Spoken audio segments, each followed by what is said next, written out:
un millón de suscriptores, le molesta que no saludéis.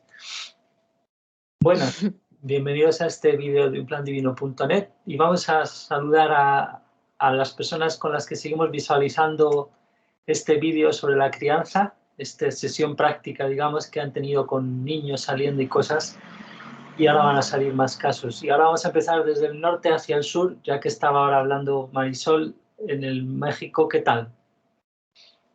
Hola, Iván. Pues aquí superpuesta viendo toda esta información. Sí, está muy bien, gracias. Y gracias a Ana de Venezuela también, y Clau. Y luego, ¿qué tal, Ana? ¿Sigues viva? Bien, Iván. Bueno, estoy encantada. Gracias. Aquí resonando con... Y Claudia, en Patagonia, al sur. Sí, gracias, Iván. Muchas gracias. La verdad que sí, también como las chicas, muy agradecida de la oportunidad. Vamos a ver con este vídeo que se escucha peor, pero nos ha tenido cautivados la historia del hijo de Jesús y demás. Vamos a ver. Any other questions? Thanks, Mary. My question's about your relationship with God. Was that always there as you were processing your emotions? Or was the concept of God something that you learned about from organised religion, and then as you processed emotions, you discovered he was there anyway?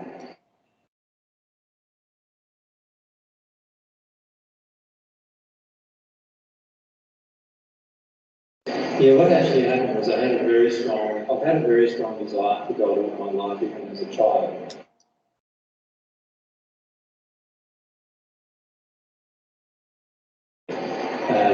But when I was in my 30s and I left the religion and was basically condemned by the religion, I actually felt that I was also at the same time condemned by God.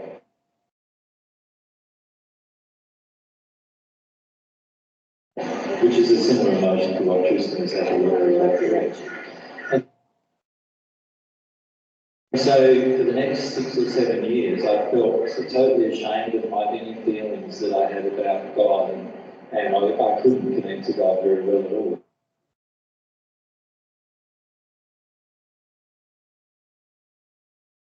So for that period of time, I dealt with my emotions without connecting to God.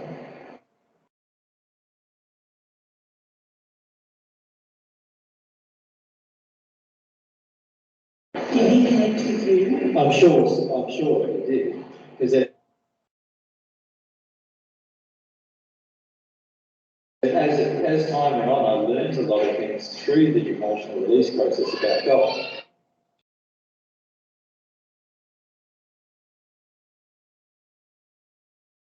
So I had a viewpoint that God was punishing, for example, when I left the religion. But within 2 years, I knew God wasn't punishing. And how I was taught that lesson was when my boys just told me they would never speak to me again.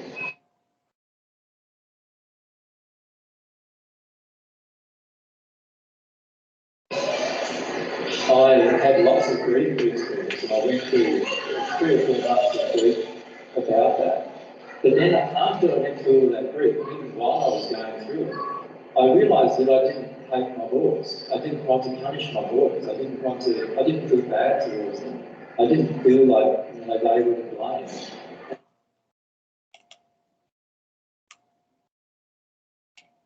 And then I thought, I related that to God.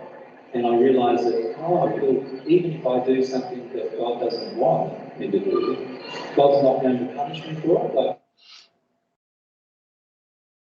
Aquí creo que es más bien relacione eso con Dios.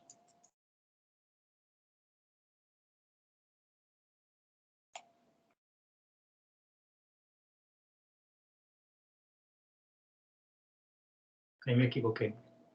Relate to, creo que es el... God still loves me, and I still feel this deep desire and love for my boys. So it taught me a lot through the entire process. Most of this was done alone, of course. It taught me a lot through this entire process just about God. So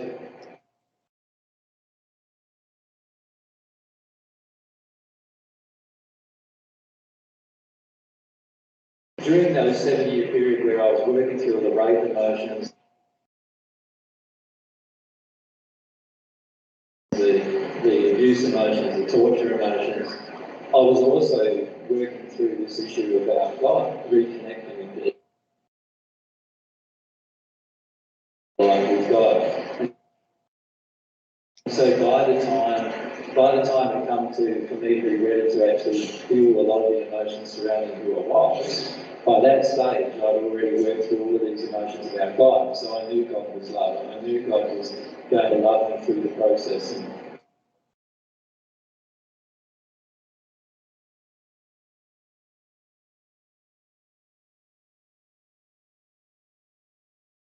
do you know what I mean? So that by the time I actually hit the emotions of who I was, I also had dealt with a lot of the emotions about God as well.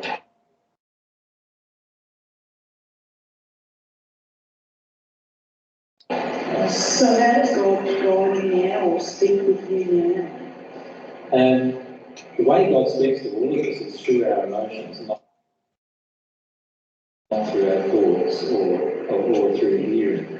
So if you're feeling that you're hearing God, you're not actually hearing God.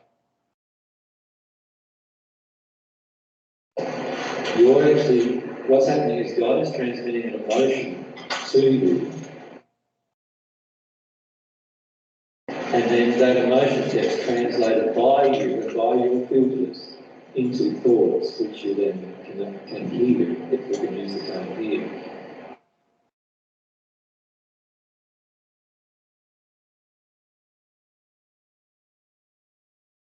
Ahora, aquí no comenta el tema de los espíritus, que también suelen suplantar ahí. Pero luego lo comentamos si hace falta. Pero bueno, eso siempre está bien aclararlo. Que bueno, aquí no cubre todas las posibilidades. Pero vamos a seguir.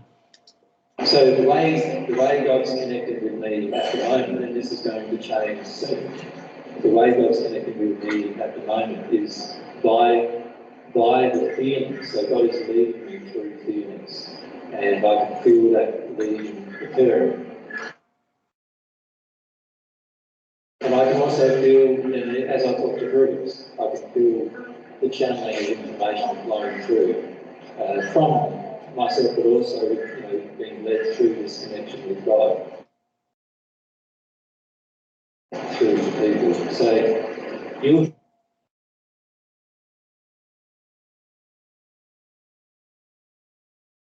find in the end, when you become one with God, you feel God's feelings, and they are God's thoughts.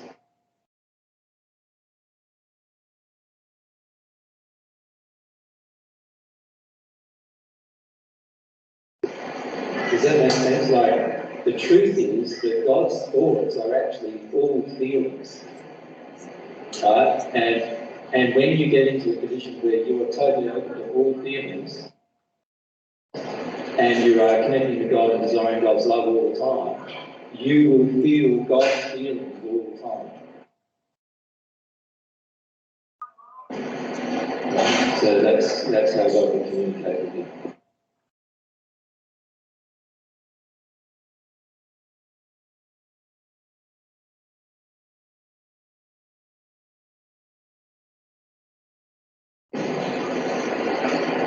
Any other questions?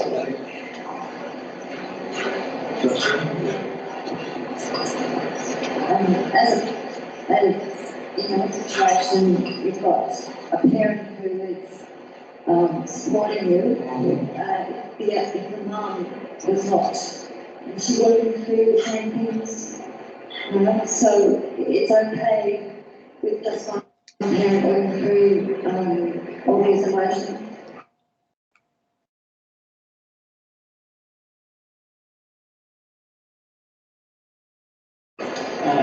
It's harder to work through an emotion about mom still. But I do I've gone through my stuff where I feel the energy to be able to do that. My stroke for the time.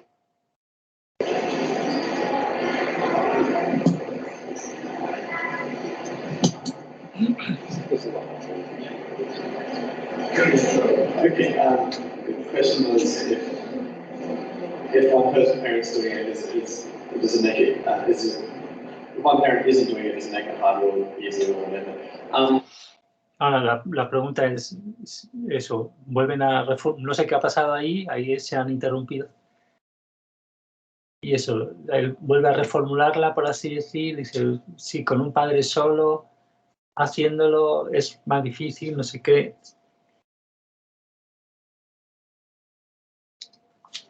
I find that my dad's emotions far easy to get through, take far less time.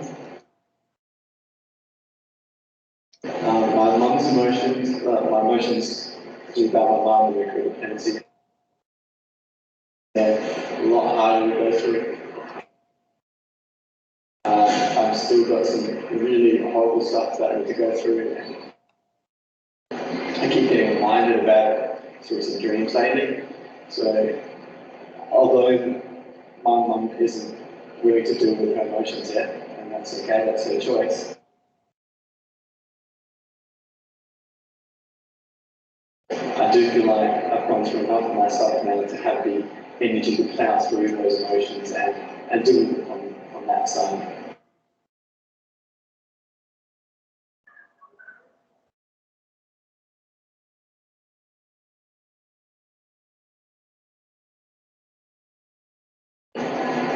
It's been fun. It's been even just having one parent.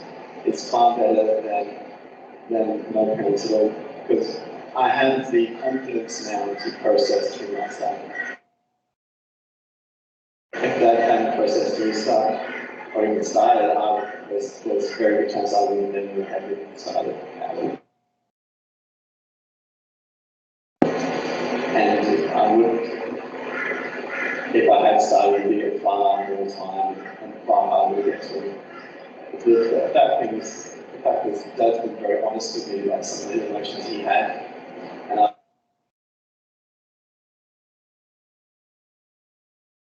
I've been growing to be more honest with him with some of my emotions that I've had. It makes it far easier. So don't underestimate your own power as a parent, even if the other parent is not there. And at the same time, you're supporting them through the other stuff as well without projecting your emotions for them to other people as well.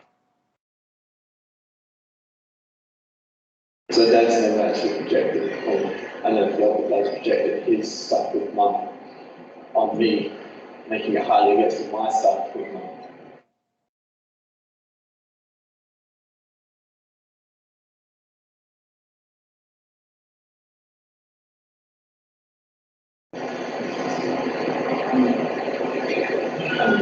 Interesting. What's your relationship like with God now? Is that a very real reality for you emotionally? And does it happen, like you have divine love come to you often, or is it?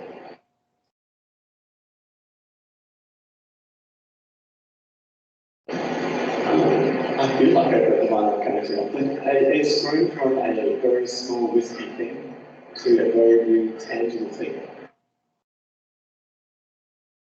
I can wake up and feel like I'm going to be above God soon. I know God's there, and I know that God's in my life. I know that God loves me. And those things, like even a year ago, were never part of me, were never part of my personality.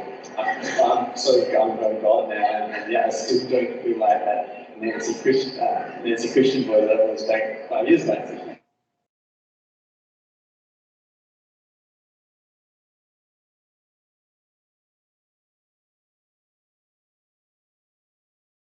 I feel like it myself, and I still do the things I want to do, but God's still there in my life. Like, people get, especially new friends I make, they get a bit weirded out that I'm the personality I am. I'm a bit outrageous sometimes, and a bit happy, and then I get very serious emotionally, and then I'm always talking about God. And not never trying to push pressure God onto them. That's really lost.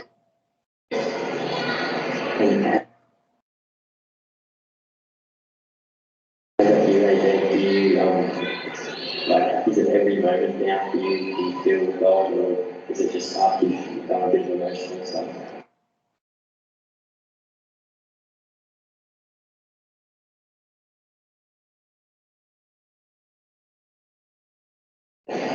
And in terms of when I feel God's emotions, that's usually when I've worked on something that's just been released. So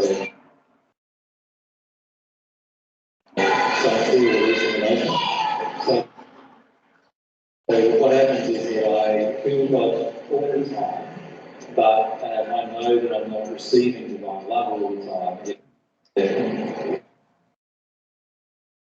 And particularly I'm going through some emotions of self-loathing type emotions at the moment as well, which Tristan's obviously going through as well. So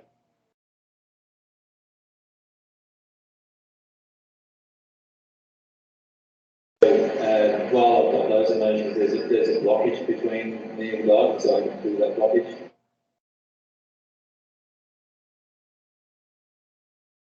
But even if that's the case, I'm talking to God constantly through that process.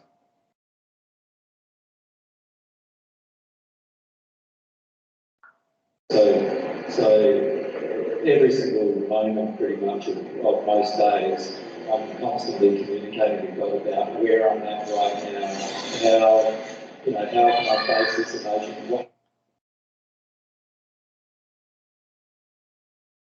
I'm asking God to bring me the law of attraction events so that I can face them. I'm getting quite a lot of them in a rapid succession occurring, so much so that some days it's hard to get some sleep because of the amount of law of attraction events.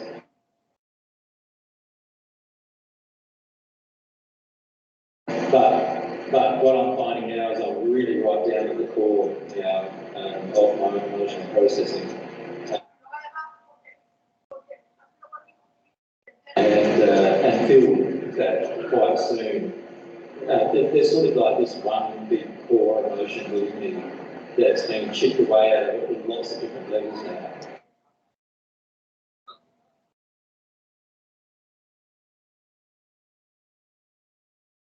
So my relationship with God, though, is just like God's my dad, or my mum. I often think of them as even, and I'm constantly talking to God all through the day. Even while I'm sitting in the do, I'm often feeling my feelings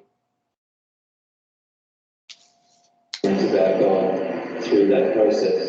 And what I've noticed in Tristan too, if I could comment about how Tristan through that process, I'm often feeling my feelings about God. Aquí yo hubiera mis sentimientos sobre Dios a través de ese proceso. Mientras habla, a menudo está sintiendo mis sentimientos sobre Dios. Sería más literal y creo que mejor en este proceso. Sí. Through that process. And what I've noticed in Tristan too, if I could comment about how Tristan has been, about 2 years ago, Tristan sort of had a consciousness of God's existence, would be the best way to put it. But not a real emotional connection with God.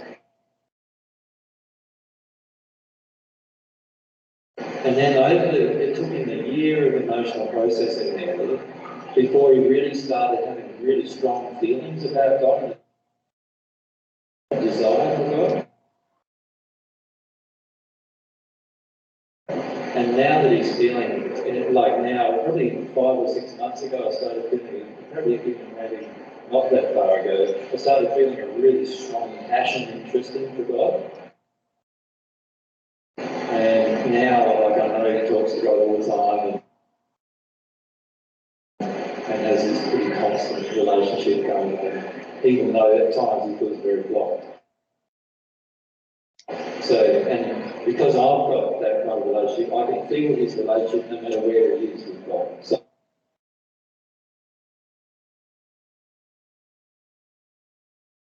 aquí muy importante, parafraseando, ¿no? Como tiene ese tipo de relación con Dios, Jesús, ahora, en ese 2009, ¿no? Nos dice, como la tengo, porque puedo tener, eso puedo sentir también en el alma de su hijo cómo está la relación con Dios, curiosamente, sin importar dónde esté Tristán. So he can be, I've been overseas and been feeling how Tristan's doing when he's in Australia. I can feel when he's connecting with God.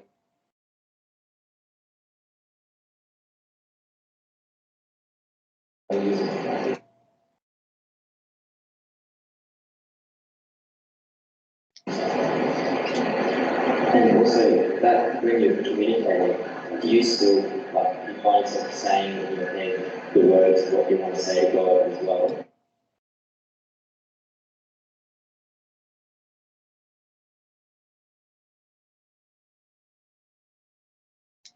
Yeah, what I try to do is I try to make my whole being in line with what I'm communicating with God about. Con aquello sobre lo cual me estoy comunicando con Dios, alineo todo mi ser, ¿no? Intentar eso. Que por eso, esto lo hablábamos en una llamada antes con Clau, ¿verdad? El tema de a veces los espacios donde estamos, abiertos, la naturaleza, cosas así, pueden ser muy conducentes. Entonces, aquí hay que añadir eso, ¿no? Lo que trato de hacer es que todo mi ser esté alineado con aquello sobre lo cual me estoy comunicando con Dios, para ponerlo mejor así, digamos, algo así.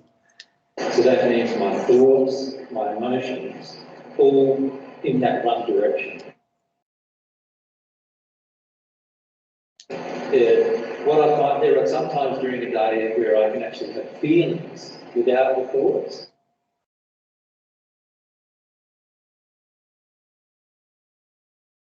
But the majority of times particularly if I'm in a stuck location, which I have been on occasions over the last few weeks, what I've done then is I've still tried to keep my thoughts and my feelings directed in that direction.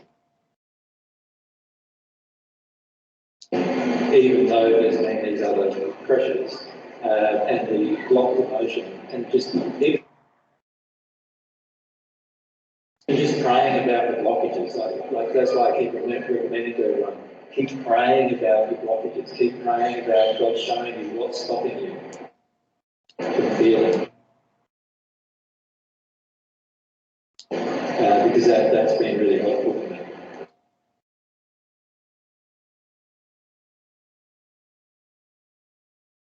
I find that talking to God, even when you feel that there is a God, talking to God and being honest as you can, and this applies to even in relationships, marriage, being honest as you can, even if the honesty is, I really hate you. We do that with God, and things will ease up so much better, and the relationship with God will become easier, and emotions become easier.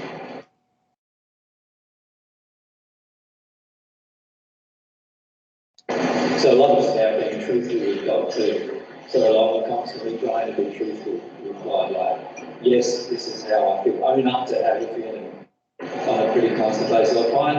What I find about talking about it with God is a lot easier than actually owning it up to yourself, sort of thing. It's like when you talk about it with God, you're saying, yeah, I can see, thanks, God, I can see that.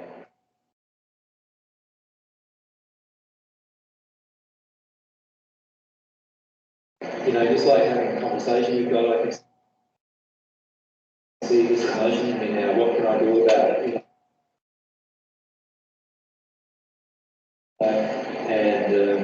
And allow myself to just continue in this constant dialogue with God.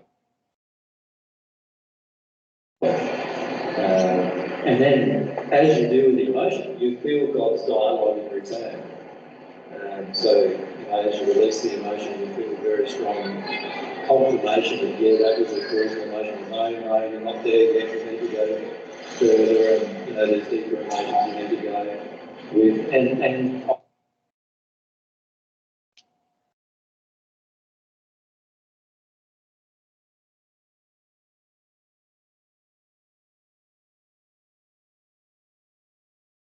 also now I'm feeling a lot more of God's love in the sense of feeling protection, feelings of security and protection from God.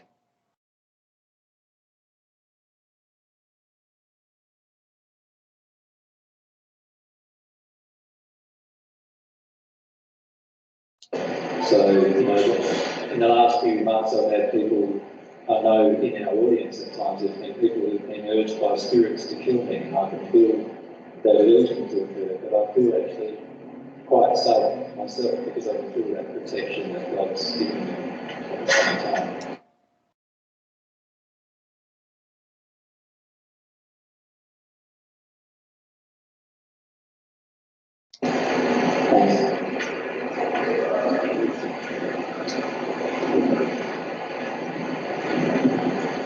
And I just need to repack my mind.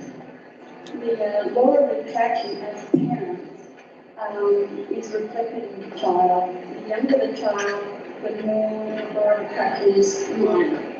As the child progresses in age, say close to 9, about 14, 15, it becomes, as they develop as a soul, on their own, they're actually attracted to their own law of attraction.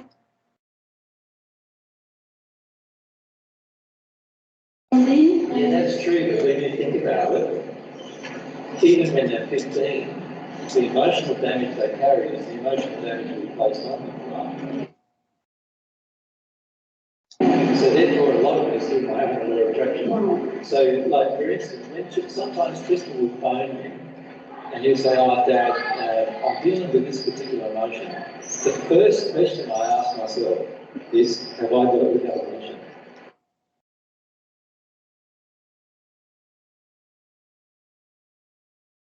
That's the very first. I see it as a law of attraction event that it's contacting me. You follow me? And the first question I ask myself is, have I dealt with that emotion? And sometimes I haven't. Like I haven't dealt with the emotion that is identified for me. And so straight away I try and get into that stuff to help out the situation. So the key is that anything that's coming to you is your law of attraction. But anything the child is experiencing is your law of attraction. But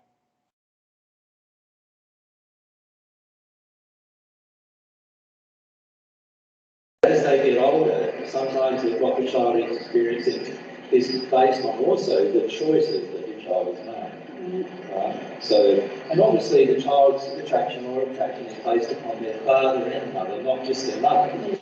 Aquí ha dicho, a veces lo que el niño experimenta se basa también en las elecciones que el niño ha hecho.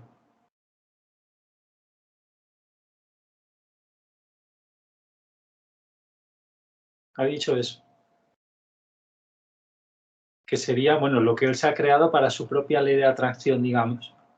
Más propio en ese sentido, pero ha dicho explícitamente eso, las elecciones. Seguimos. So, obviously, in Tristan's case, for example, I've been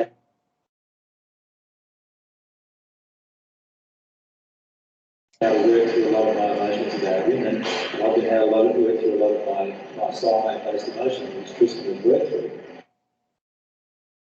But there's still some issues with his mum that needs to be worked through, that I can't help him with really, because they are issues. Yeah, so you're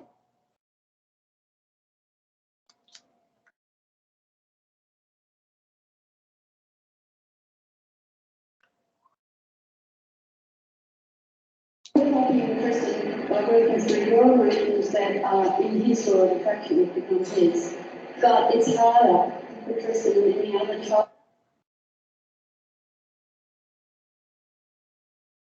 or adult, for that matter, to deal with emotion coming from the parent who actually isn't working with their emotion.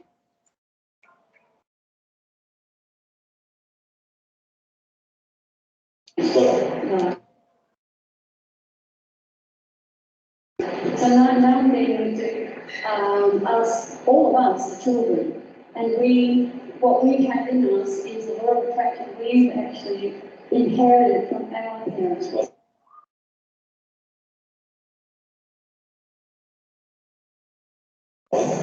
And if, say for example, my parents were like, they're not, if they were actually dealing with their emotions, then it would be easier then for me to deal with mine. Yes.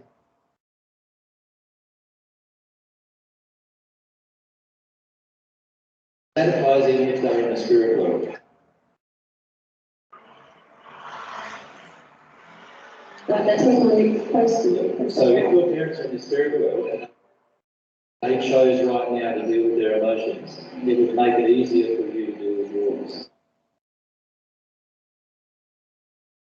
Right. So I could, in fact, well, they might actually video, I don't know, but I could invite them to come to your vault and learn about the divine love part. Yes. And that would actually make your emotional process is very easy. easier. Yes. It will. Yeah. But what if they decide not to?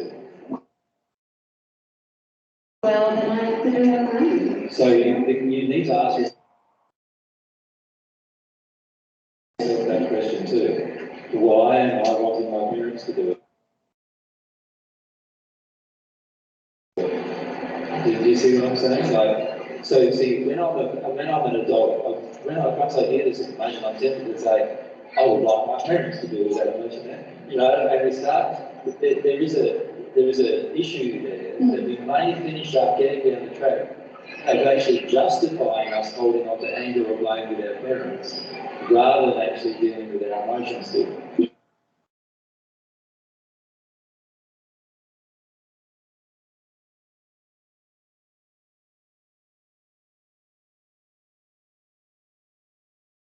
Yeah.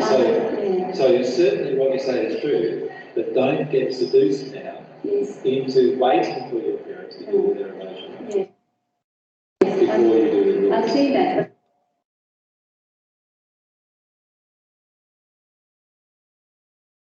I also see that as a wonderful way of actually helping the parents as certainly in the spirit world. Yeah.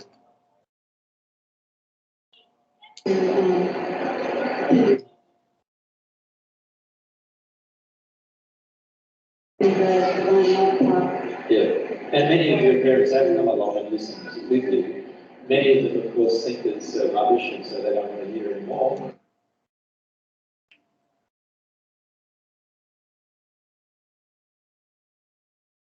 And so they've, you know, but many of you have had parents with you, and you know you have at times, and they've dealt with the different emotions in the process. So it's a good thing to do, but don't delay your progression based on their choice.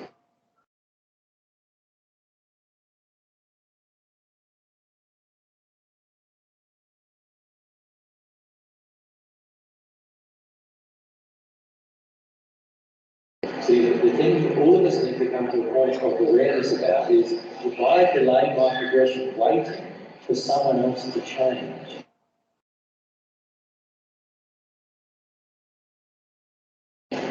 so this is particularly what happens with anger. You know, anger is expecting someone else to do something for you, right?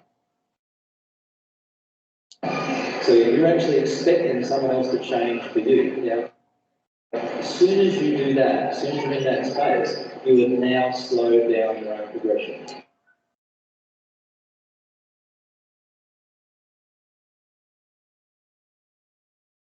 Does that make sense? Why do that? Because in some cases, some of the people that have heard you may be in the spirit world for 1,000 years before they decide they want to deal with their emotion about it. Are you going to wait 1,000 years? Well, obviously you don't want to, do you? So no matter whether your parent wants to or not, still go into your stuff. But what I'm suggesting with you now that you know this information, if you have children, understand this beautiful linkage that occurs between parents and children, that you can greatly assist them to deal with their emotions.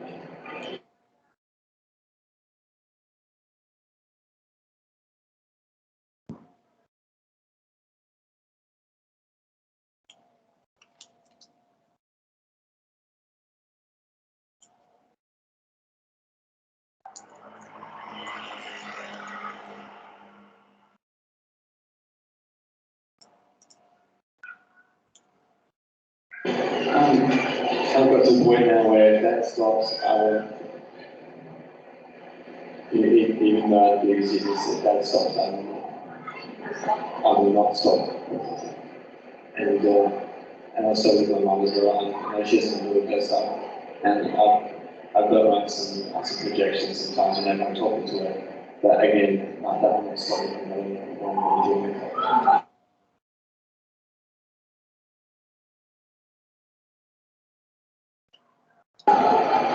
So, and that's a fantastic place to be. You're in that place where you will not stop this process for anybody.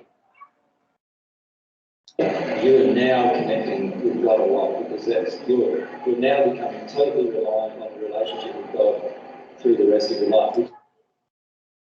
It is exactly what should be the case, because God is your parent.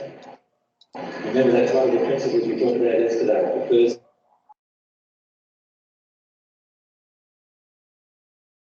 thing we talked about, God is your parent. So I'm not Tristan's parent. I'm just this guy who, had sex with his mum, who created this beautiful creature. That's not sexual. That's not sexual. He has a body like that I created, a spirit body that I created through that good body too. So he's got some good self-worth now around his body, which is better than his mother.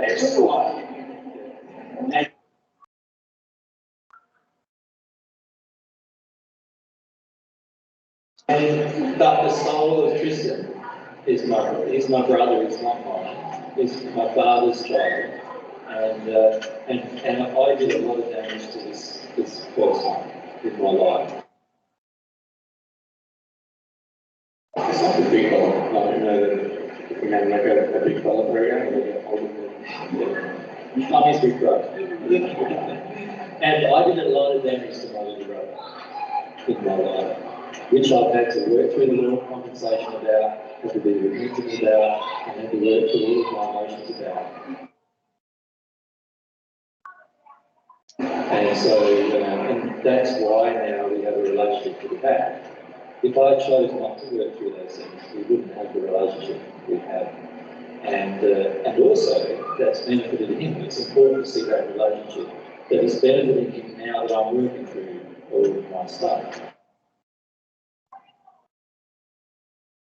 But I did a lot of damage to him too, and I've had to own all that. That's been my word compensation. That's what I've done. And I had to own that and work through that emotion, just like you would have to be going through it.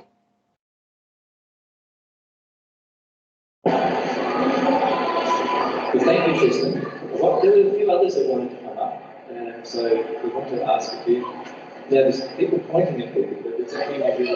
¿Está pidiendo más preguntas? How do you Mary and swap over Tristan?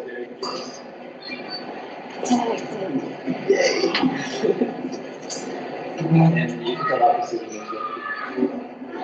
And talk to Mary first.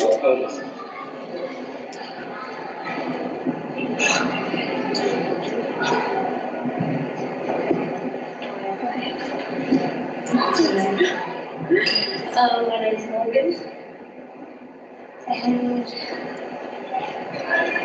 I really want to love myself.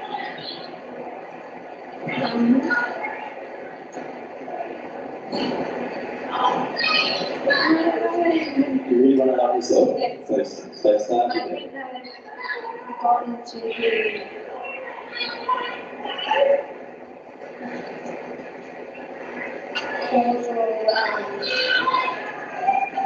emotion situation, but I don't know how to go into that feeling. So you worked out what it is then.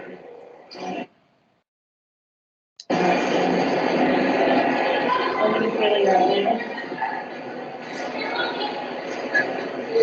This thing, a bit of that. Oh, shoot. I don't know. You look great, right? You look good on me. Do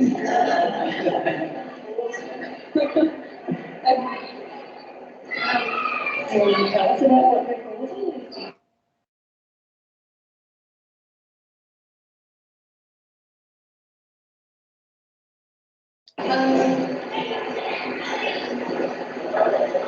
just that I'm just really, really angry.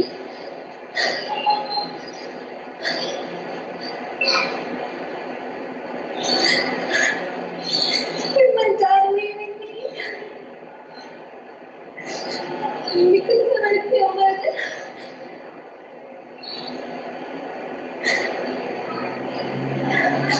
I'm gonna have to, I just feel that if he was getting abuse from my mom, then how come he would think she would take it out of me and he left? And even if he took me away, then I would have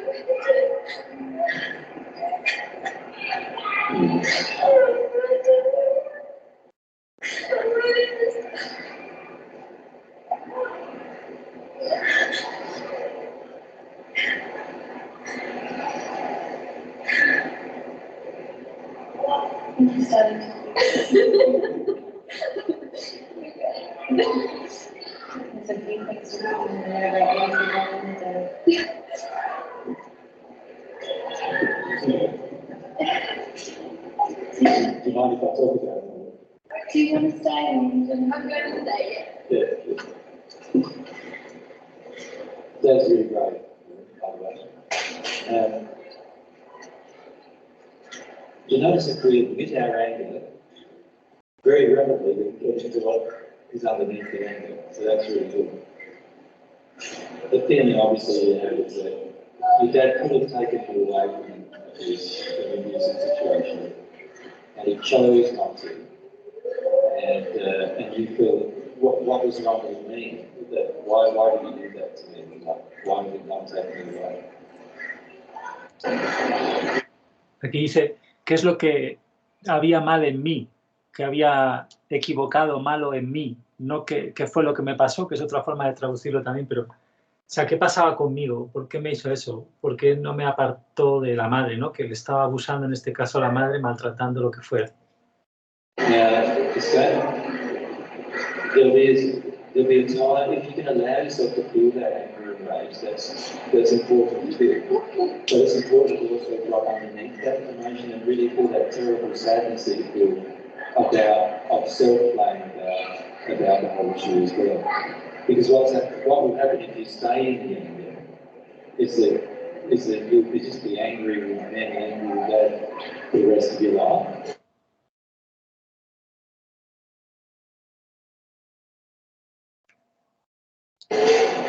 And the key is for you to now let yourself work through the emotion of how sad you are about being abused and not having someone rescue you, and not having particularly your dad rescue you. And just allow yourself to feel that emotion. You're doing really well, actually. I know you're just a question, but you're just a bit embarrassed about it crying when you're going to be crying. But if you could just, if we ever get this video again, just to play that little section of your time, that'll help you reconnect with it. It's really big emotion for you, as you said. You've identified all the 4 things. There's a flip side to it, and that is that you feel about what you feel about yourself, about your dad leaving. So there's things you feel about dad, but that's the reason for the anger is there's actually things you feel about yourself, about dad leaving and not taking you with him. So that's where the core is.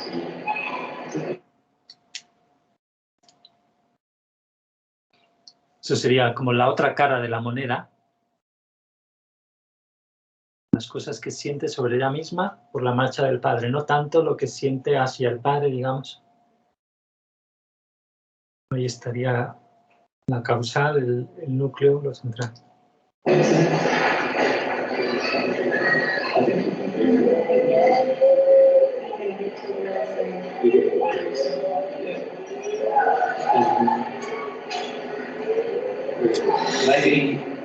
Este caso ahora está creo que está genial también para. Y ahora acaba de... ¿A qué te gusta comparar? Y gracias. I just realized my daughter might talk to me because they're having fun and being kids, and I've got cancer. Yeah. Yeah, so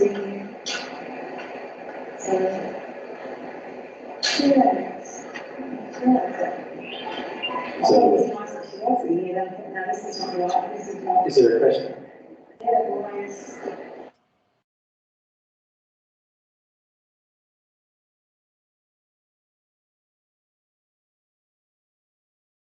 Why should I come with the other kids? The blunt answer is your daughter is mothering you.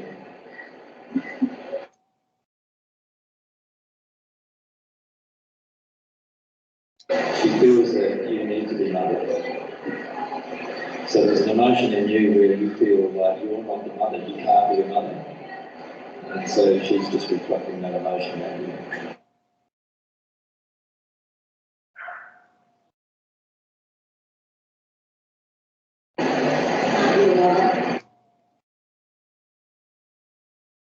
You feel like you don't want to be a mother. And your daughter is mothering you because of that emotion. So she's not allowed to be a child in your presence. Like, I think that I want to.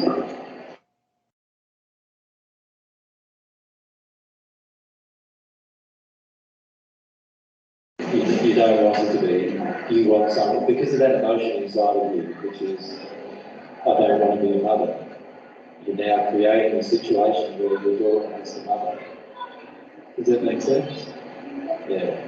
And Carly does feel quite upset about that. But she feels there's no choice. Does that make sense? And that's why she's been angry with you. And it's understandable. So if you can let yourself feel about that emotion then. It's about you feeling like you've missed out. It's a very big, strong emotion in you, feeling like you've missed out on your child, you've missed out on being, a teenage girl and an adult woman having your own life. It feels like you don't have your own life. There's a lot of childhood emotions associated with you not feeling like you have your own life.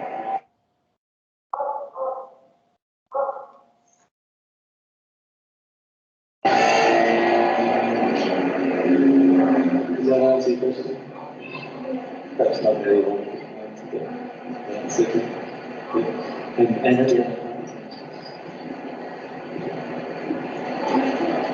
And you think about it, that's the question.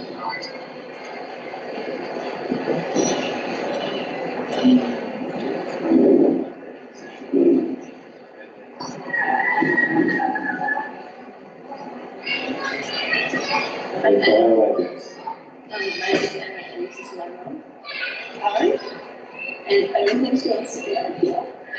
And I'm not really talk to her about it.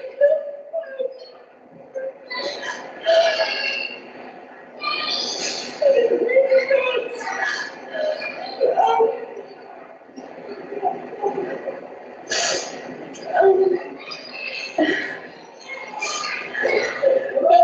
Today I was feeling angry at Mom. And so I went outside, and I realized that I felt so angry at her because this morning she told me, and she said something to me, because last night Krista and I and Mom were talking about how I've taken on this mothering role, and this morning Mom said something to me that made me realise that I was mothering.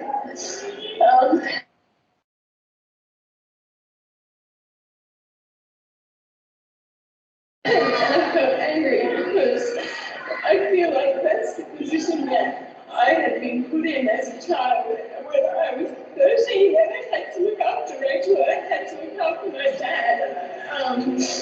And I didn't want to, but I had to get her love and to be a good girl. And I'm really sad about that. And it makes me feel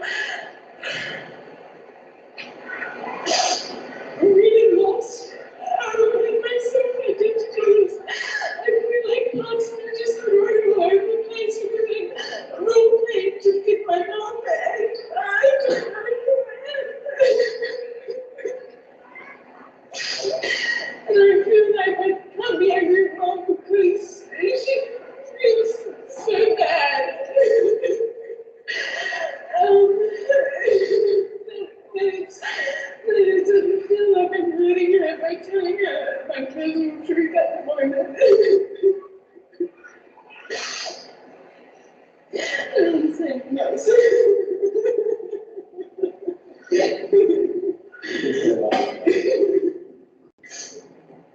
And you expressed yourself so wonderfully, and very, very clearly. And you can, and for those, and before I talk to you, can you see what happens to the child when the child has to take on a parenting role? So Anna felt like she's lost all the sense of self-identity. She feels angry, but she's not allowed to be angry. She feels like she's shut herself down in a lot of areas and try to be exactly what mum wants her to be and so forth. And so there's a lot of emotions in there.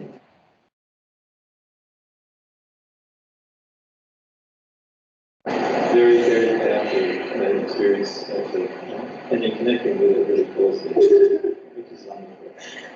So, and it's very good that you can say those things and risk there. I doubt that mum's going to get angry.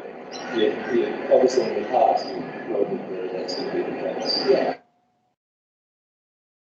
We were doing that all day, and since like COVID, and I've just felt sick and just so confusing. And now I feel like I really want to be sorry and tell mum that I'm sorry and give her a hug because I don't want her to feel bad. I don't feel like I want that. So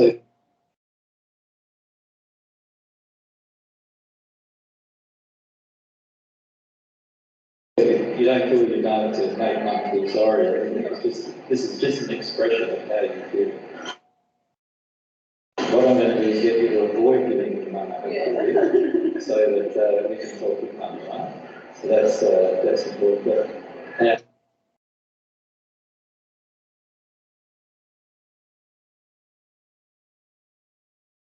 what's wonderful in terms of what you do, you connect with your emotions so well. And what's wonderful is when you realise things, you act upon them fairly truthfully right at that moment. And that's a very, very powerful thing for you. So it's one, and you treat quite a number of different people in the audience, which is really, really good. Because a lot of us have these emotions, where we're made to do what our parents wanted us to do in order to make everything happen and get life going.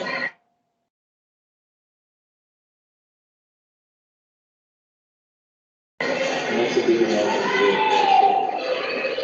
So you're doing that. You like it.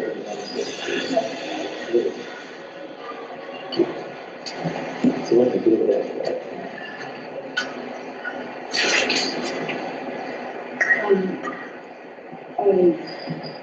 I'm usually scared of them, but I don't know because after something you said to me yesterday, and after Tristan was very blunt with me yesterday, I realised all the night through that I've been looking after my family since I was 3 years old. I had exactly the same story. So I realising that not only did they help me, I heard that they were sacrificed, the older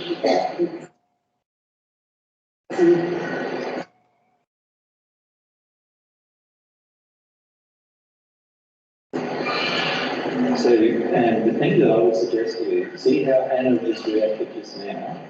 At some point, you will connect to that emotion and act the same way with the feelings that you have towards your own family. Does that make sense? So at the moment, you're feeling quite sort of like, what do I do now with this?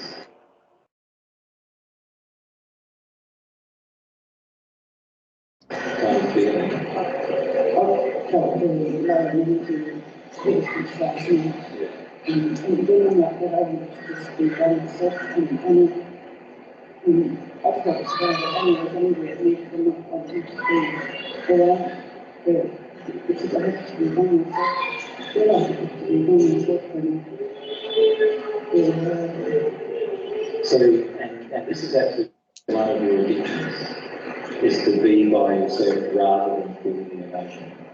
Like when I was a child, what I used to do, every time I had a projected emotion in me, I used to go outside and I used to climb a television antenna, which was about 60 or 70 feet high, and I used to sit right near the top of the antenna, and I used to just stay there. Sometimes I'd stay there for half a day, sometimes longer, right? And sometimes I'd even stay there in the night, like kind of just to get away from the projection and just feel sad, right? I'd just go there.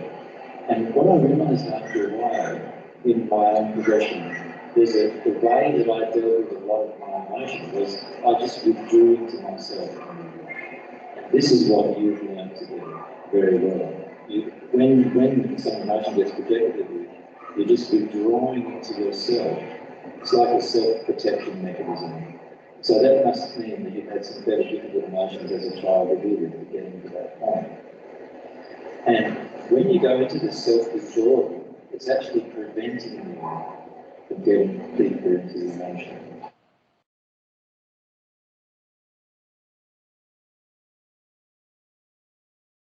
So if you can see that as a prevention rather than as a cure, it will help you a lot. So what you'll be tempted to do is to actually get into depressed mode. Depression is the suppression of what's underneath, and you'll be tempted to feel depressed in this place. So the feelings I'm feeling from you at the moment are wonderful. Let me be by myself, let me go into myself, into my shell, and I'll just go into myself. I'm terrible, I'm so bad that nobody will ever want me, and nobody will ever understand me, and you just go right into it. So if you get back to that, it's like curling right up, like and holding in there, just trying. So that's the feeling inside of you being acted out, and it's a very childhood feeling. And if you allow yourself to go a little deeper, you realise that it's actually it's one of the first coping mechanisms you ever learned, was to do this. How to get away from all of this expectation that was placed upon you.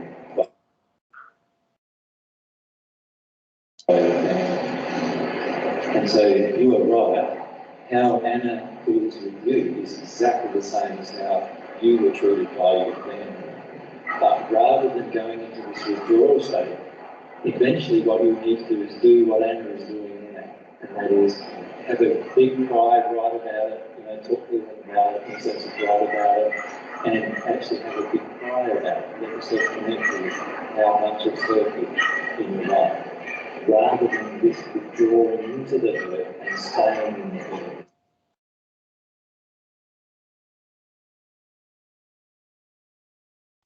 Does that make sense?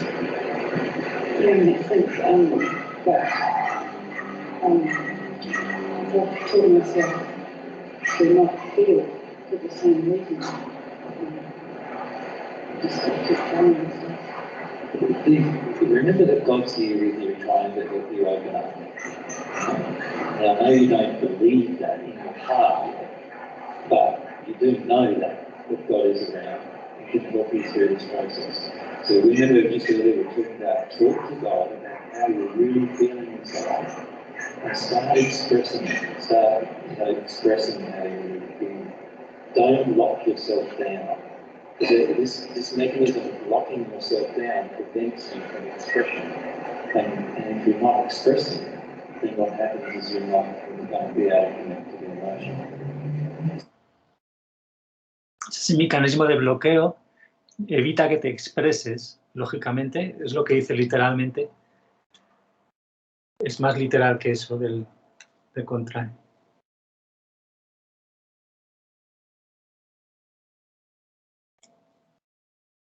So you know how you feel really shut down now, like you really want to withdraw. The best thing to do is start saying it, like even if you say it in a book, write it in a book. I'm shutting down now, I'm withdrawing, even if you write it there without anybody around, that's better than leaving this all emotion unexpressed. Because if you leave this emotion unexpressed, then depression would be the next result. So, and you don't want to live in depression if you can avoid it. You want to stay in a place where you can at least be open enough to connect. And if you allow yourself to do that, you will connect. And you've got your beautiful girls around you who connect pretty easily. So you can see what a connection is as well, so that they can help you a lot with that.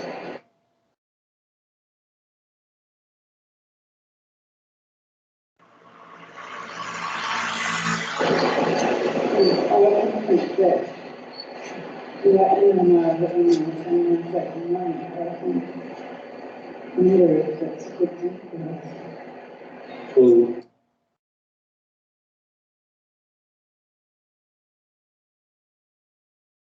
the fact is it's your law of attraction, so it's a good thing for you.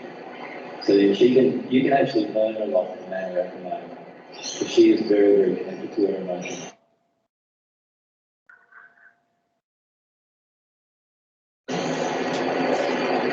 I'm very aware of that. I'm not good to use any of this, but it's very scary that I'm not I suppose I'm just scared. So you start working through your fears. Okay. Allow yourself to see what you're afraid of. When you see Anna having a cry, what are you afraid of? I'm just afraid of her anger. Well, she might not even be anger, but I'm very sensitive to anything that might torment her anger. Yeah.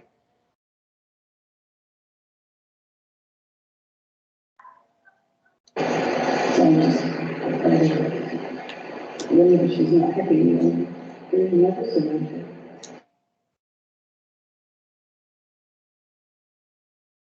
So the key now is to go, let's say she gets angry, and you feel that, that is your law of attraction. So what do you do when people get angry? Well, just as you described,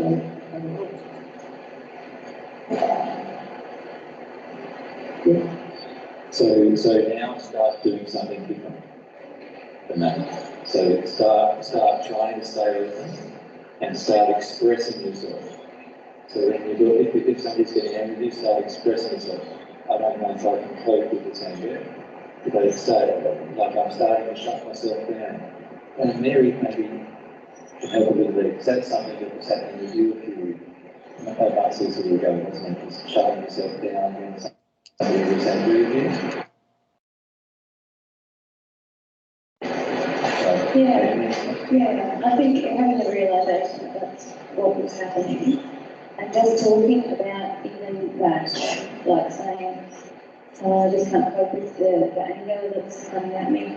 Is there some times in your childhood when people were very angry? My father had angry outbursts, but they would never directed at me. They used to be much more directed at me. Yeah. But they obviously scared you quite a bit, and that's why you make sure they don't direct it at you.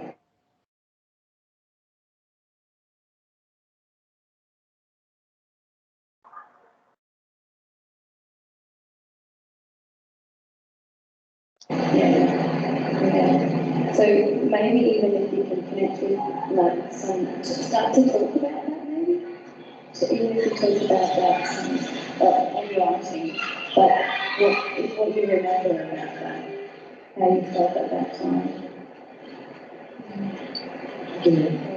The shutting down thing, it took me a while as well. I just had to keep reminding myself not to shut down. And I was reminded by the person I'm living with as well, that I'm shutting down, I'm withdrawing, you're shutting down, withdrawing. He wasn't directing anger at me, but it was coming at me from other directions, and I would withdraw so much, I'd disconnect from myself. I wasn't even there, really. But so it was kind of painful to get through that, to go, okay, stay open,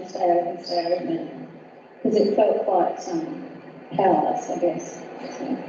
So every time you shut down and withdraw, you're actually shutting down from yourself. You're actually trying to get away from one of your own emotions.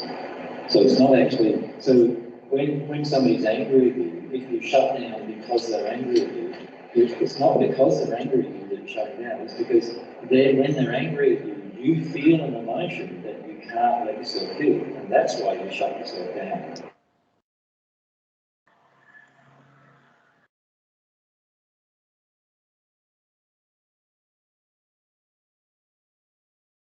Does that make sense? So their anger is just the trigger to the emotion that you want to shut down, and so you shut down. So it's very important to see that every single thing that's happening external to you triggers you, and what you do with it is your choice.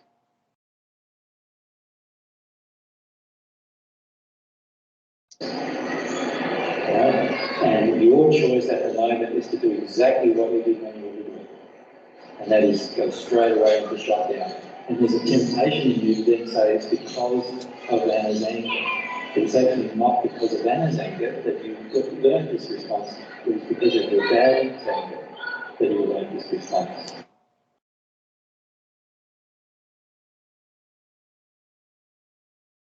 Does that make sense? And so if you can just practice staying open now, and if Anna does get angry, stay open, let yourself feel. So rather than closing down, the feeling you feel is hurt. So cry, rather than closing down.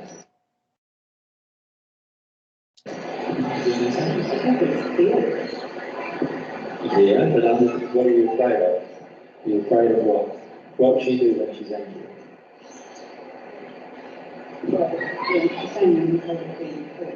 You're afraid of being hurt. Yeah. So say that. I'm afraid you're going to hurt me, Anna. Right? And then if she's still angry at you, just feel like what it feels like to be hurt.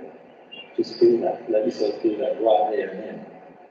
Does that make sense? It'll help you connect a lot. I feel the two of you work together. It's a great blessing.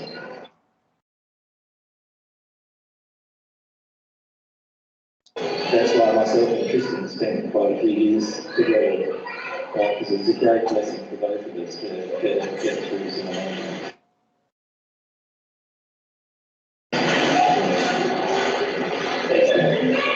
Thanks, Darren. How do you both start? There's no one to go start.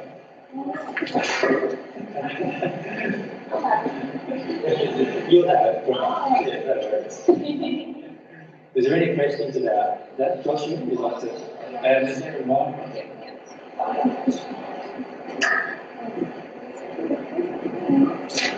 I don't actually have a question. That's all right. I'm keen to put my hand up to get out there and share a few things. Awesome. Is that okay? Yeah.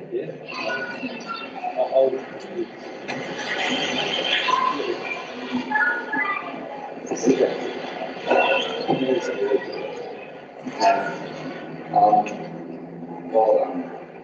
So Anna was very fun. I really connected and started with this information while she was doing that. And I just while I was working through that, I felt, one of the things come to me was in that emotion. And one thing I feel really strongly about now is just the truth. And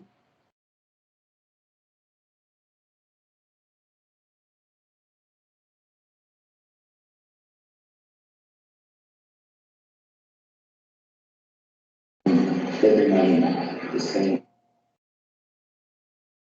totally honest with yourself, and that's a good place to start with anything. And I feel a bit, afraid of it. So what Anna was saying,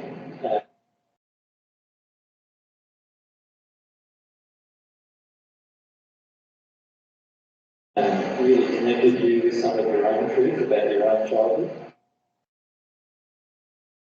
Yeah.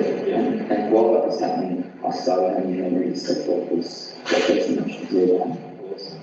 Yeah. And I also had a few sort of almost like visions of the future.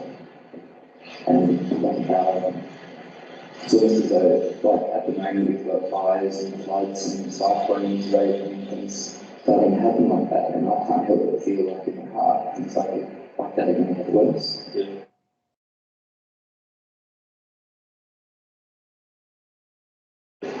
just felt like saying to everyone that what better thing to do when you've got nothing else to do and you've got no control over anything than just show how you feel about it. Because if the world's falling down around your knees, what else is there to do? And it just felt like crying is the only thing you can do, and you feel very real when you're in that. And that's what I want to show. Awesome. And I feel that actually you were given a bit of guidance there from our spirit who gave some better information.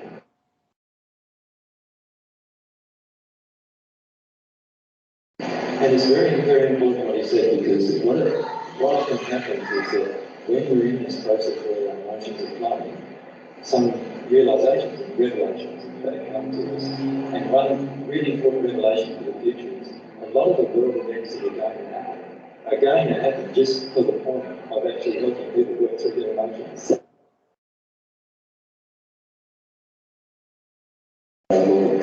That's it, yeah. So that's the one. That's awesome. Yeah. It's good you're connected too. Yeah.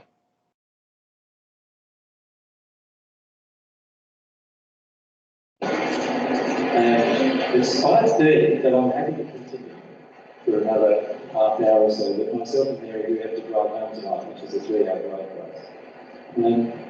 Ha dicho que, bueno, ha dicho la hora y dice, pero estoy a gusto si continuamos un poco más. Ha dicho incluso media hora, pero no van a estar tanto tiempo, solo quedan 10 minutos. Creo que ha dicho media hora.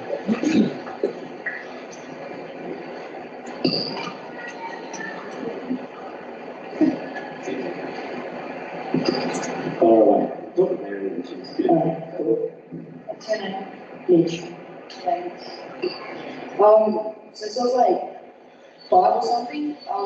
My dad's been an alcoholic and has been smoking.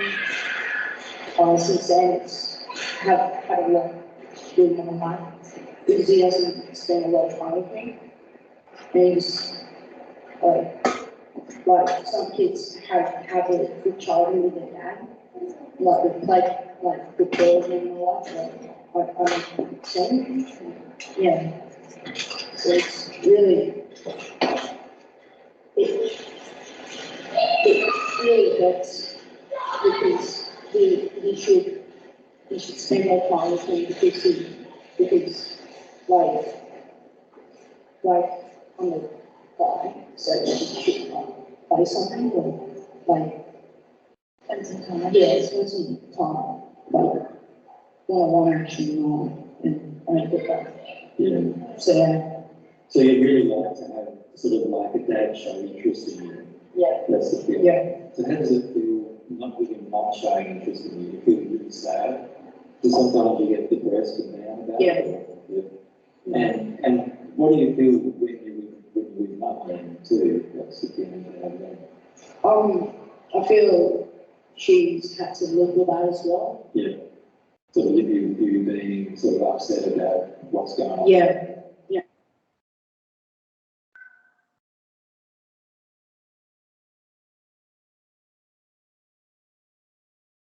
Yeah. So how old are you? 30. Yeah.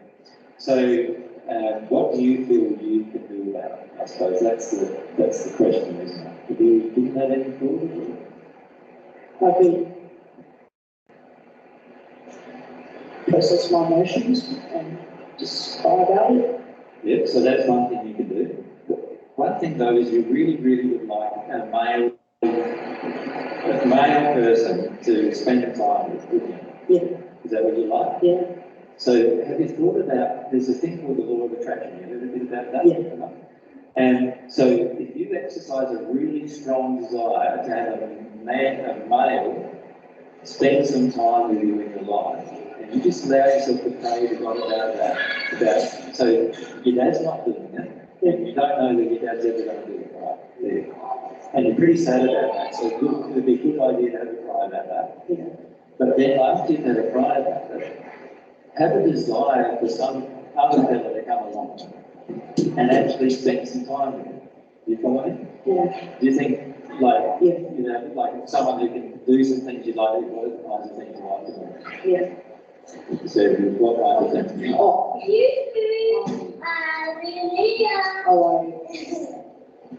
Sport, like walking around. Yeah. Yeah. Yeah. You live down near the beach? You live in Sunshine Coast or Brisbane? Yeah. Yeah, Sunshine Coast? Yeah. You like the beach, Sunshine Coast? Yeah. Yeah. Someone cool to teach me stuff. Yeah? Yeah.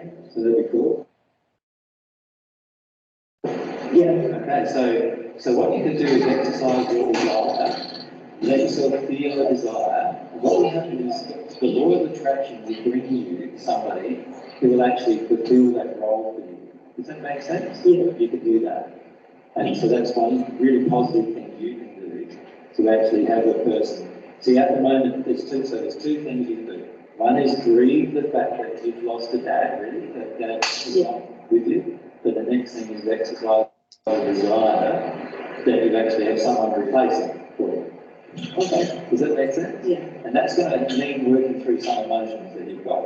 And it's also probably going to mean one needs to work through some emotions about dad and not spending time with you too.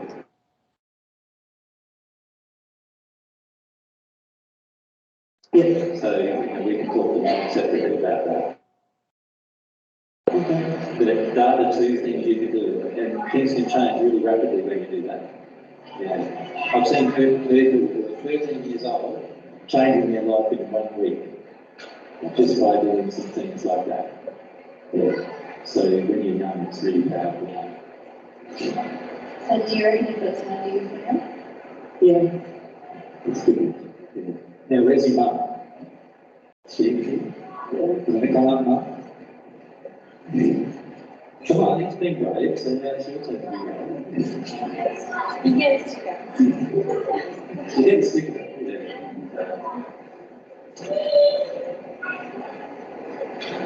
Now, you know this is related to your relationship with your father.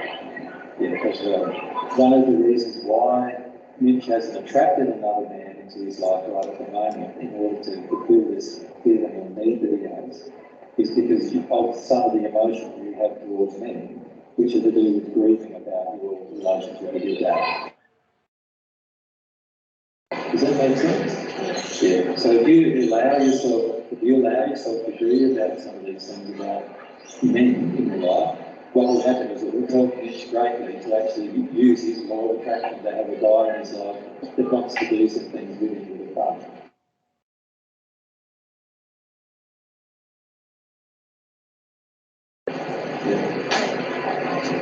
So as you were saying, that'll make Mitch free to feel his sadness about his dad, and once he's through some of that sadness, then his law of attraction will get much more powerful. Okay, thanks. Does that make sense? Yeah, thank you, Dave. Thanks, Mitch. Thanks for being brave, man. That's good. Let's go for mine. Stickers? Do you want stickers? Ah, yes. I'm not a sticker. Mitch might be too.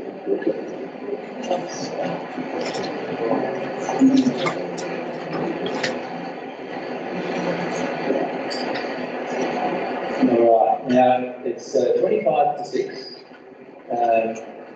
and probably many of you are now starting to feel like a bit exhausted from the day. I feel that I just want to say a few things before we stop. One is that it's just been so good hearing from so many of you today. Already, many of you who haven't been able to connect to emotions, just from seeing other people and hearing some of the things that they're feeling, you can see the power of that. It's so powerful because it helps you connect with your own emotion. So I feel it's been a pretty good day in terms of helping you work your way through some things for many of you. I'd also like to thank our children, who many of them are not here now, but for actually being brave enough to come up. You notice too, one thing I'd like to point out is how readily the children generally come up and how unreadily, if you like, how much resistance the parents have towards coming up. Well, why is that, do you feel? Can you see how our children can teach us so much about just being ourselves and just being the person we are inside? And can you see how shut down we are to just being the person we are inside? So if there's only one positive message I'd like to say, it's look really clearly at your children, because that's what you're going to become like in the end.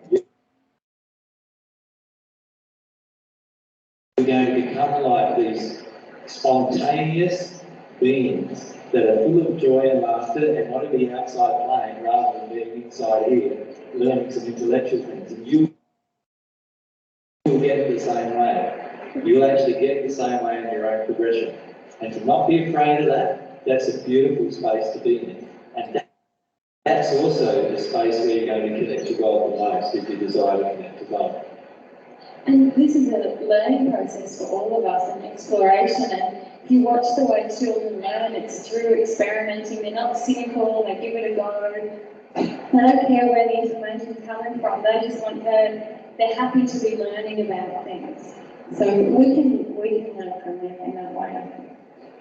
So if you can just keep those things in mind. I know we haven't been through a lot of the second half of the outline that I gave you yesterday, but have a good look at some of those things in that outline, because what it will do is help you become more spontaneous, more actually acting on your desire. And bear in mind that every single thing your child is experiencing is a result of the law of attraction and then for you. And if you can keep that in mind, you're going to find progression a lot easier through your spiritual work, progression towards God. And if we are a child, we'll also find that dealing with things openly and honestly, like many of the children and teenagers here today can be a lot, is a very fast way to connect you with your emotion. You notice how rapidly the children, each one of the children connected to their emotion, and you notice as an adult how much more slowly most of the parents connected to their emotion. Did you see that contrast? That's what you're going to become like, those children who connect with their emotion just by saying something, straight into the emotion. And so that's where you're headed, and I think that's a beautiful place to be. The more I get closer to that place, the better my life feels, and I'm pretty sure that yours will feel the same way too. So myself and Mary would like to thank you both. Thank you for coming today. And we've just got to do some tidy up work afterwards. If you can just hang around for 10 minutes, it won't take that long, just to tidy up the chairs and so forth. And the next time that we'll see you will be... Que hablan del tema de recogida y cosas. Next week, For the hot topic. For the hot topic that Peter said, sex and sexuality. So, y dicen que la siguiente vez que se van a ver va a ser el tema caliente de la sexualidad, para el cual no hay transcripciones, creo recordar, de ninguno de ellos, si habrá esbozos y eso. And I was thinking of bringing along some sort of raunchy music just to get rid of the desire, and we'll see how we go with that topic next week. But thank you very much for listening this afternoon. Eso dice que a ver qué tal va a ir con el tema ese, y ahí se verán. Bueno, voy a servir ese momento y vemos qué es.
Bueno, es una paliza que nos hemos dado. una buena. Sí. ¿Vos cómo estás, Iván? Para vos ya es la noche.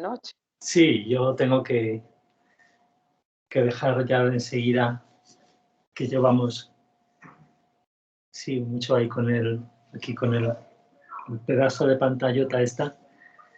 Y qué curioso el caso de Ana con Karen, que Karen está ahí, la pobre, medio muerta, deprimida, que la conocemos de otras veces, y la hija pues llorando y riendo casi a la vez, en ese punto, que donde vemos cómo sale el yo real, ¿no? Que es todo emociones y que fluyan sin importar cuál sea en cada momento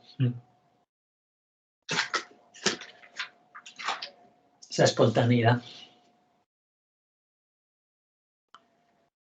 Sí, yo recuerdo cuando la vez pasada escuché el llanto del niño y en un momento que sí realmente conecté, entre comillas, al final con la liberación, y yo digo, pero eso es todo, como que sigue habiendo esa dualidad en mí de alguien que está exigiéndome, que es la fachada, ¿no? Desde el miedo, desde el juicio, esto era todo, como porque tiene una sobredimensión importante. Creo que en uno de Elvira que pusiste, el de la fatiga crónica, que Jesús explica justamente esta cuestión del desdoblamiento y de que por un lado está el deseo de sentir y por el otro lado está la presión de exigir, que una cosa es desear y otra exigir. Y cómo cuando uno se abre, o sea, sin expectativas y realmente es como, sí, tan... no sé si la palabra es tan intenso como ligero, es como contradictorio decirlo, ¿no? Pero sí, no tiene esa carga así de lenta que decía Jesús al final, justamente. Oh, lo hacemos muy apesadumbrado. Sí. Así estamos. Bueno, para mí fue súper revelador también. Lo tomé nota en ese caso. No tienes que ser, que bueno, que fueron los dos casos seguidos, ¿no? La niña que no salió a jugar y cuando habló de, bueno, que no quiere ser madre y tu hija se de madre, me recordó un poco a mi relación, ¿no? Claro, con mamá yo hice de papá, digamos, pero fue muy lindo poder sentir y conectar con eso, que de no tener una vida recién, claro. Siempre muchas veces lo dije, desde que conocí la verdad divina, todo el tiempo digo que me encontré con otra persona y ahora acá incluso con una compañera en la pensión que ella sigue como cuestionando un poco, pero qué tanto la verdad divina. Entonces yo le dije, yo todo lo que tenía escondido, no te imaginas, lo que encontré y lo agradecida que estaba por eso, pero nunca había visto esta otra parte, ¿no? De no tener infancia, que siempre digo, no me acuerdo de nada. No tengo recuerdos que seguramente están ahí, dice Jesús, que van a llegar. Y le creo. Entonces, claro, así van llegando las cosas y eso me ayudó un montón. Darme cuenta que en un momento, claro, no llegué al punto que llegó Ana a decir, no sé quién soy, porque la fachada no permitió como que ese vacío tan honesto, tan humilde de no saber quién es. Así que no llegué a ese punto, pero fue sumamente revelador. Gracias. Sí, muchas gracias. Sí, ese caso, sí, esa demostración es de las más potentes que ha habido junto a las del principio de los niños. Y vos sabés que mi mamá, saben, perdón, a las chicas, mi mamá cambió, eso anoté, mi mamá cambió mucho, pese a que no, ella escuchó una vez que yo hice un vivo, no sé si era un vivo o creo que era un vivo, ella escuchó que mi hermana estaba cerca de ella y escuchó sobre el incesto, que se enojó, le molestó lo que yo dije. Por ley, digamos, tuvo que saberlo porque ella no mira el YouTube, o sea, no Entonces ella estaba en una distancia prudencial, pero escuchó. Y me contó mi hermana que se había molestado. Pero pese a ello, bueno, aparentemente, digamos, en la relación no hubo así como un corte. Han pasado, no sé, de eso 6 meses, suponte 4 meses. Pero lo que revelo es que ella, por ejemplo, dejó de saludar en el grupo, que ella teníamos un grupo de la familia, dejó de tener ese saludo de la mañana bien protocolar, así como automático, mecánico de siempre. Me llamó mucho la atención. Hay muchos patrones que mamá abandonó, y en este tiempo que yo me vine acá, ningún solo día me ha llamado. Digo, y yo sí le hablé una vez para preguntarle algo sobre mi hermano, porque ella había ido a verlo, y si bien sé que mamá modificó, o sea, la adicción por ahí que tenía conmigo, la tiene con otras personas también del grupo familiar, pero a lo que iba es como que mamá comprendió y respetó. Eso es lo que yo siento de mamá ahora, que me parecía un poco que lo que Ana sentía al principio era eso, que se iba a enojar cuando diga la verdad de lo que sentía.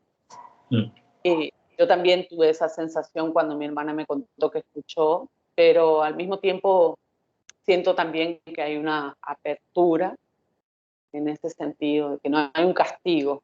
Mamá no me hizo ese vacío así que antes me hacía cuando era niña. Yo lloraba porque yo me iba a dormir y ella no me hablaba, no me daba el beso, las buenas noches, y yo sentía mucho dolor cuando ella me castigaba con el silencio.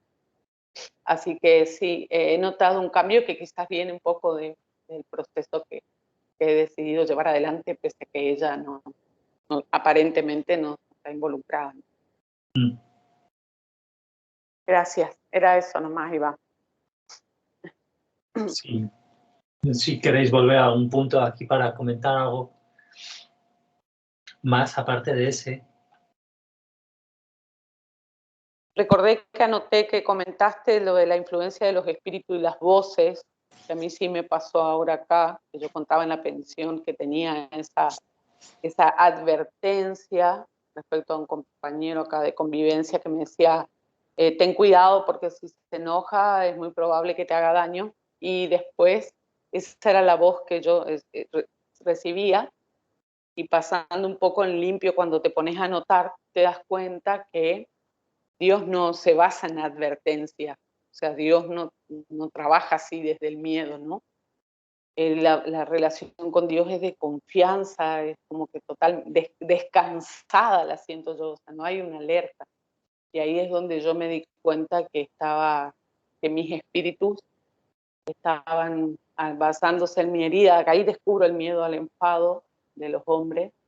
Yo solo tenía en cuenta la ira, y que las voces se perciben así claramente como un mensaje, que no es una voz física, pero es claramente un mensaje literal, digamos, una expresión literal de un pensamiento que toma cuerpo, y que era lo que yo me decía, entre comillas. Yo pensé que me decía yo, pero sí, entiendo ahora que en ese momento que no asumía la responsabilidad de sentir la emoción que sentía, se metían ahí en ese espacio y sentía terror. Puede ser nosotros mismos, en nuestra alma, el error dentro de nosotros hablándonos, pueden ser espíritus y ¿qué más? Pues de todo, así. Sí, pero estar en nuestra alma se va a sentir muy diferente, y ese sentir a Dios de alma a alma, que luego lo matizaría mucho más cuando comente esto tan simple que hemos visto de la conciencia, esa transmisión de la verdad de Dios, que lo matiza un poco hacia el sentido de que, vale, que Dios nos habla de alma a alma, por lo tanto es pendientes de las emociones, pero eso no quiere decir que el mensaje nosotros lo vayamos a sentir literalmente emocional. A veces es como que como transmite verdad acerca de cualquier cosa en todo momento, luego en realidad lo corrige un poco, lo podríamos interpretar así, corrige un poco lo que dice aquí, porque se puede malinterpretar mucho eso de comunicarse con emociones, sea, un conocimiento de alma a alma y, o sea, una comunicación de alma a alma con un alma infinita, pues lógicamente eso tiene mucho poder, pero hablar de ello es difícil, es raro. Cuando le preguntan que si está conectado todo el rato, claro, eso después de unos años, con lo que hemos visto nosotros ya del tema de la conciencia, que hablaron en el 2017 y 2018, que hemos visto lo más esencial, pues eso lo comentaría de forma diferente, si le hubieran preguntado lo mismo años después. Claro. Eso es muy importante, que Dios,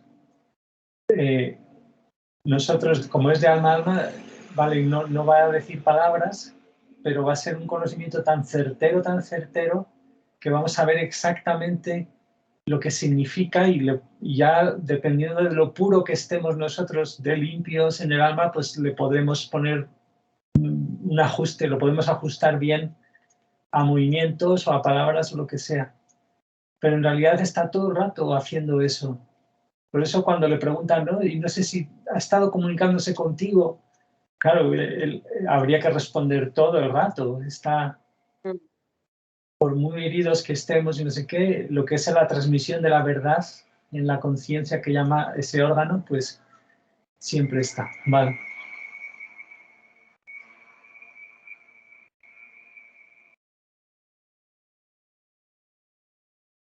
Yo nada más, Iván, gracias. Gracias, pues. Y Marisol y Ana, que estáis vivas.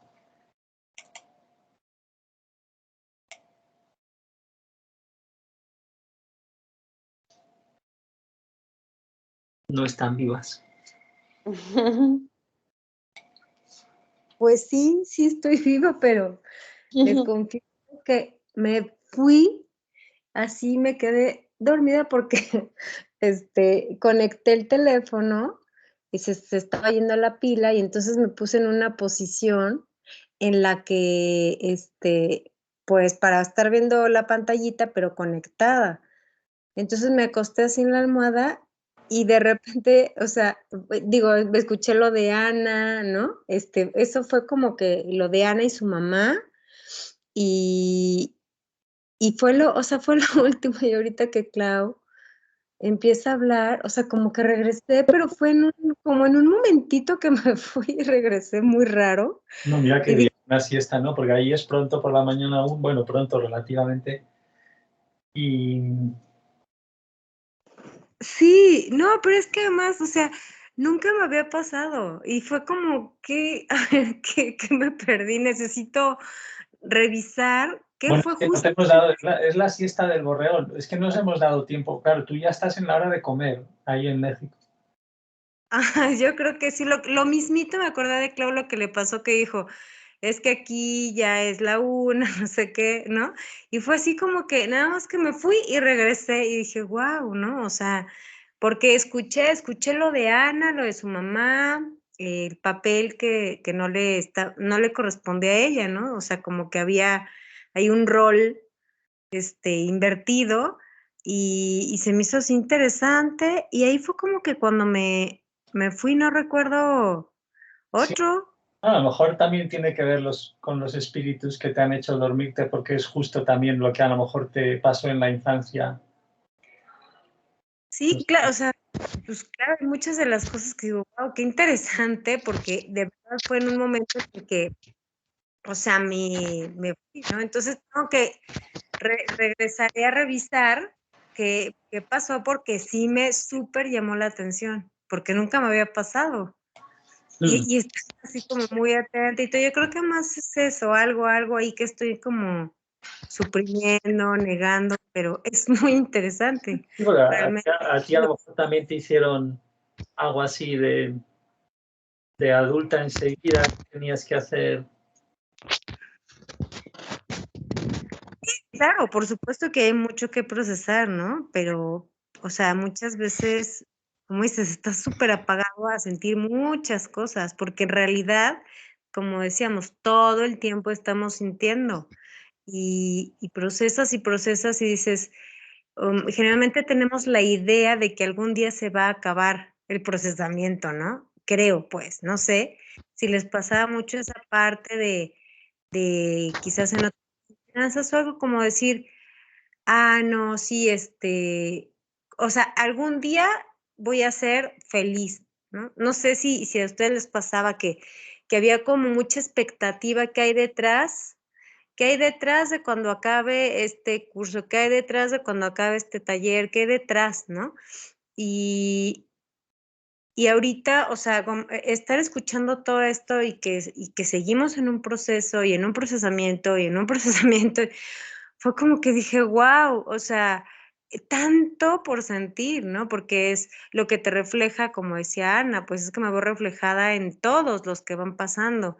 Y dices, y esto, y esto, y esto, y esto por sentir, y esto por sentir, porque realmente todo el tiempo estamos sintiendo, pero años de suprimir todo eso, ¿no? Entonces, yo creo que, o sea, fue como, esa quizás es como esta energía que estoy sintiendo de decir, claro, o sea, y esto, ¿no? Y esto, y lo que siente la niña, ¿no? O sea, bueno, yo proyectada en la niña y en la mamá también. Entonces, creo que fue como demasiado y me dormí. Fuerte. Pero No, sí, o sea, realmente aquí es esa sensación, ¿no? De que es mucho por sentir, porque nos hemos anestesiado de tomar conciencia del sentir, nada más, ¿no? Y como que a lo mejor yo tendía mucho a caer en esta culpa como improductiva, ¿no? O sea, sentir esto de la mamá que es, chin, o sea, encerrarme, no quiero lidiar con esto y totalmente improductivo, ¿no? Y que no te lleva a nada al final, o sea, realmente ahí, pues, es ábrete a sentir, ¿no? Y esa parte fue como, sí fue fuerte, o sea, como comprender y sentir todo este bloqueo pues, de años, ¿no? Y, y bueno, pues esta es la idea, ¿no? Que hay mucho que sentir, pero verlo como algo mucho más natural. O sea, como los niños, esa inocencia, regresar a esa inocencia de, mm, de que tengo la capacidad, perfectamente estoy diseñada para todo eso, ¿no? Y bueno, tener confianza, rezar mucho por sentir eso, ¿no? Sentir esa confianza. por sentir los bloqueos Firme, y, ajá. y desear ahí hablar con Dios y con la gente lo que podamos. Sí. Sí. Pues gracias. Sí, fue muy ilustrativo. O sea, cómo te bloqueas, te cierras, te apagas y me fui, me dormí. Wow. Sí, tenemos que montar llamadas también simplemente para hablar cuando queramos en grupo o de dos en dos. Sí, que muchas veces hay ganas a lo mejor de poder decir cosas, siempre pues lo decimos y ya está. Va. Y a ver qué nos dice Ana también, si le han llevado los No, no me pasó lo de Marisol, pero de verdad que lo que dice Marisol es tan real. No es que yo voy a sentir tal cosa, no es que desde que naces hasta que hagas todas las progresiones o toda esa progresión hasta estar unida a Dios, sigues sintiendo. Eso me pareció maravilloso. Eh, y de esa conexión de madre e hija, eh, más allá del tiempo. Y realmente, ¿cómo te impide quedarte un bloqueo por no sentir? Es algo que hay que orar mucho, siento eso. Muchas gracias, Iván. Gracias a la Gracias. compañera. Bueno, pues vale, pues nos despedimos del amado público. Despediros como podáis. que seguramente están escuchando algunos millones. Y nada, porque es muy... Sí, gracias.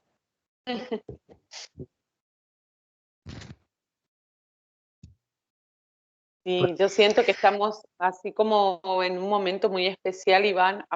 También sentí desesperanza ayer, me sentí muy triste y desesperanzada en un momento. Y al mismo tiempo atravesar esa emoción fue leyendo el PDF de la primera parte, donde Jesús justamente dice que conocer la verdad es lo que justamente nos habilita este espacio esperanzador de poder contribuir ahora desde este lugar. Así que agradezco, Iván, agradezco mucho esta oportunidad. Y a las chicas, a la compañía y a los 3 millones de suscriptores también.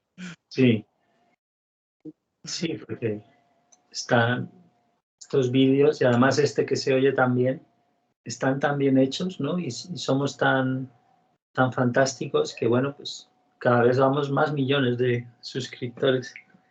Bueno, es la ley de atracción, así que a ver si la cambiáis, que tiene que haber muchos más. Yo qué sé qué, no, bueno, no tiene que haber nada, no tenemos expectativas. Bueno, ¿qué va a pasar con el planeta? No sabemos, lo que sí sabemos es que va a seguir. Entonces, bueno, que como despedida, que seguid despidiéndoos y ya corto la grabación. No dejéis a ningún suscriptor sin vuestra despedida. Muchas gracias a ti, Iván, y a Clau y a Ana. La verdad, o sea, es que es un regalo todo esto. Y yo creo que pues es una muy buena inversión de tiempo y disposición, abrirme a escuchar esto, ir sintiendo todo. O sea, realmente sí ha representado un cambio y lo noto y pues estoy de verdad feliz y agradecida y pues a seguir, ¿no? O sea, estoy deseosa de seguir conociéndome y pues gracias por eso.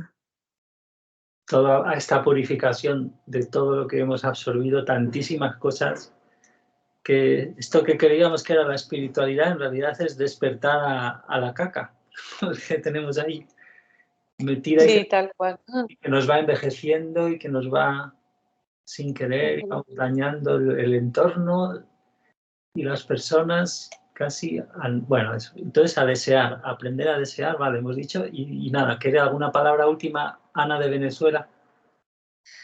Gracias, Iván. Gracias, Marisol. Gracias, Clau. Mucho que procesar, mucho que sentir. Sí. Que tengan feliz tarde. Muchas gracias. Pues nada, aquí dejamos grabación y ya os despido también enseguida.